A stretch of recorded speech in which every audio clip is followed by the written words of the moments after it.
Hello math learners, so for today's video we're going to discuss all about the solutions for oblique triangles. And this might the last lesson of our Mathematics 9. Okay, dito na natatapos.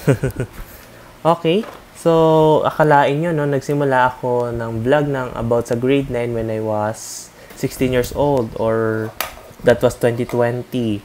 And now today is the day will be the end of Math 9, that is 2024, and I just got turned 20 no October 15, 2024. Okay, for my information about this lesson, watch this video till the end. So let us start. So actually na-discuss ko to in my last video, kundi ako nagkakamali. So a newlywed couple wants to purchase a piece of land, ito yun, diba? In a triangular shape with an altitude measure 15 meters. If the two sides of the lot measures 30 meters, ayan o, 30 meters, alam ko na, ano ko na yan eh. With an opposite angle, ayun, 25 meters, and with the opposite angle of 60 degrees. Okay, makikita natin. Then, find the degree measures. Ayan, yung mga nawawala. What else? So, ngayon, gagawa tayo, i-divide natin yan. So, mag-ano ba tayo? Point A, point B, point C, saka, yan yung, saka yung opposite sides nila. Tapos, saka tayo gumawa ng mga triangles. Isa, dalawa. Excuse me. Okay, so next. Ayan, pinaghiwalay natin ha. Ayan o. Kailangan magsosolve tayo ng yung dalawang triangle na yan. Ayan yung x, that was 30 minus x. So, given 60 degrees. Ayan, yung mga kanilang mga unknown. Ayan. Paano pa nakuha tong origin? Yung B1 plus B2. Ito yun ha. Kasi, di ba nung isang triangle sila, balik natin. Ito yun, no? Di ba? Pag pinag-add nyo, yun lang mabubuo natin sa angle B. This is gonna be your angle B1, then angle B2. Yan. Di ba yan lang din yung lumabas?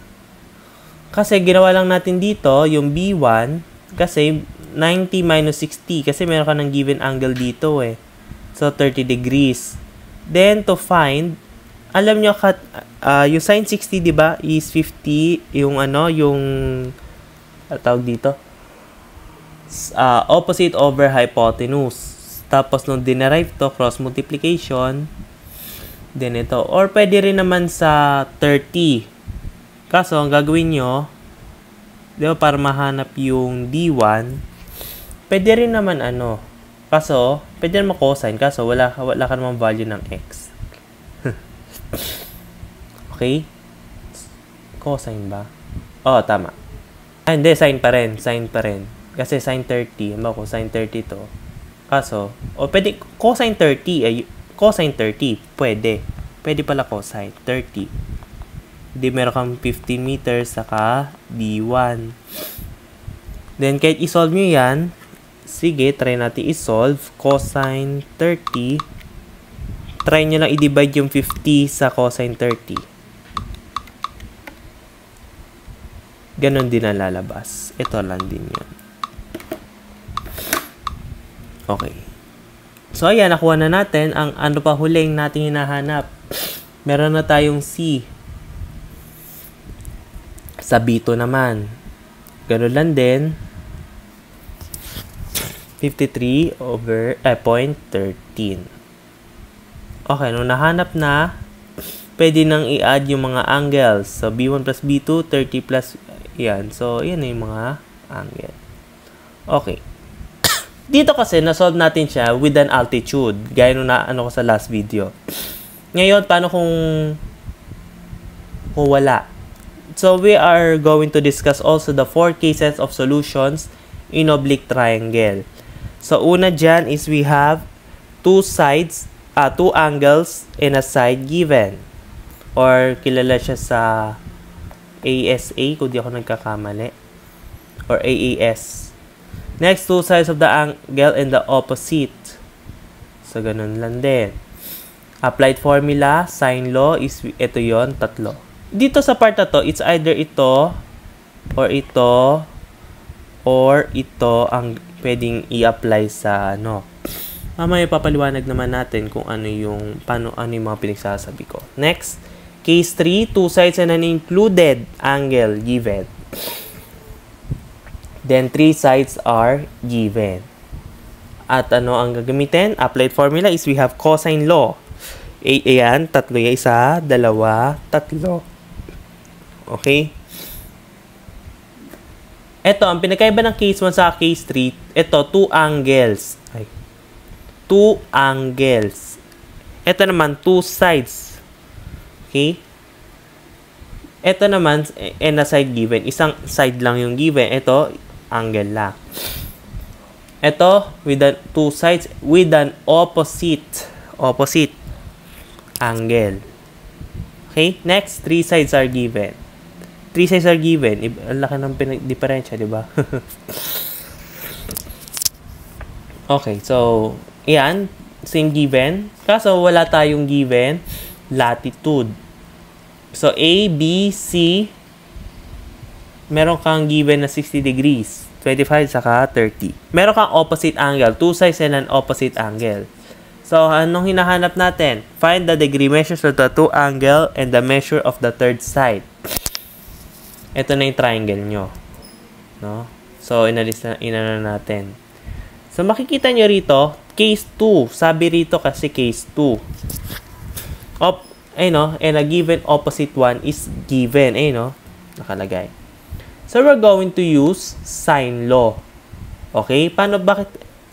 Diba kanina, diba mayroon pang equal C yan? Given naman yung A saka yung B. Pwede yan na lang yung equation nyo. Diba? Then, dinerive natin siya para lang mahanap si angle B. Hinahap natin yung inverse sign. Then, sa kanyang substitute, lahat ng given. Then, pag dinutdut nyo sa kalye, ang lalabas yan is 46.19 degrees. Okay, to find C, meron naman na tayong given na, na 46.19. So, tsaka meron tayong A na 60. Then, yan. Then, substitute. Then, add nyo lang. Yan ay sagot. Meron tayong C. Okay, so pwede natin siyang gamitan ng isa pa. Yung isang set pa. Para mahanap si side C. Ganyan lang po natin siya. Then, para lang tayo nagde-derive ng equation. Tapos, and direct substitution. Then, substitute. Then, dot sa calcu. Then, ayan na yun. Lalabas. Iba po, pagka unit sa angle degree, kapag mga measures, it's either meters, depende. Halimbawa ito, meters kasi, kaya meters. Distance naman ang nire-refer. So, yun na yung tamang sagot. Okay. Problem solved. Next given. A military observer notes two enemy batteries which subtend. I don't know what is this problem referring to battery. If it's the battery that we all know or other battery on their military term. Which subtend. At his observation post, an angle of 40 degrees, the interval between the flash and the report of the gun is 5 seconds for one battery and 4 seconds for the other. If the velocity of sound is 140 feet a second, how far apart are the batteries? So yeah, halimbawa ito yung soldier. Nabubulol. Sorry. So, yan yung battery. Ewan ko lang kung yan yung battery na nare-refer nila. Kasi I just searched it for the to the internet. Yan yung yun lang yung inano nila nung sinerch ko yung battery for kahit sa soldier terms. And can someone correct me if I'm wrong what battery they're referring? Okay. So, meron tayong dalawang battery. Yung kanina papunta rito, saka dito. Yung sa isa, ayan, yung nila is 40 degrees. Sabi, an angle, ayan, 5 seconds yung isa, saka yung isa 4 seconds. Ang hinahanap yung distance nila. So, ACB or ABC, bahala, kahit anong point yan. ACB. Yan. Okay, yan na yung triangle natin. So, we have to, yan, inilabas lang natin. So, ngayon, given is we have the velocity. Okay, apply physics to. We have 1140 feet per second. And we have given time na 5 seconds yung isa at yung isa ay 4 seconds. Displacement. For the formula, yan yung ginagamit natin. Diba? Usual naman sa physics. Then, we have to derive paano natin hanapin ang distance. It cross multiply. So, ito yon. Then, after that, pwede nyo nang, let D1 is A and let D2 is B. Yan lang po. For D1, so yan lang yon. Then, makakancel diba ang seconds? Yan na yon. Next, dito naman, makakancel to, saka ito. Yan po yung nababas. 5700 and 4560. Okay. Next, for C, use cosine law. Okay, yung kanina dito, bakit cosine law? Napansin nyo? Dito sa case na to kasi, 2 sides and an included angle. Wala naman, ang opposite nito, wala. Wala. Ito, wala din. Wala din, no? Okay. So, to use cosine law, for C, excuse me, C squared equals A squared plus B squared minus 2AB cosine C. So, ito na yung given, ito na yon. Haba, no? Tapos, so, ini-square yung 5700, then, saka yung 4560, yan. Then, minultiply to, then, cosine 40. What's next? Ito, inad to.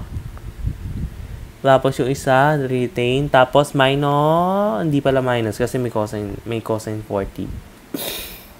Okay, so next, hinat mo square root para maka-cancel si squared. Ano lalabas? We have 3669 feet. So ito na yung sagot. Diba? Okay, ito na yung mga activities na yon yung pinakita ko. Yan may mga you can try it at your own. By the way, sana nakuha nyo to. Medyo napagamit na tayo ng physics ng content. Just to get this distance. Okay, so activity number 1, we have solutions for right triangle. So, a flagpole broken by the wind forms a right triangle with the ground. If the angle which the broken part makes the ground is 50 degrees.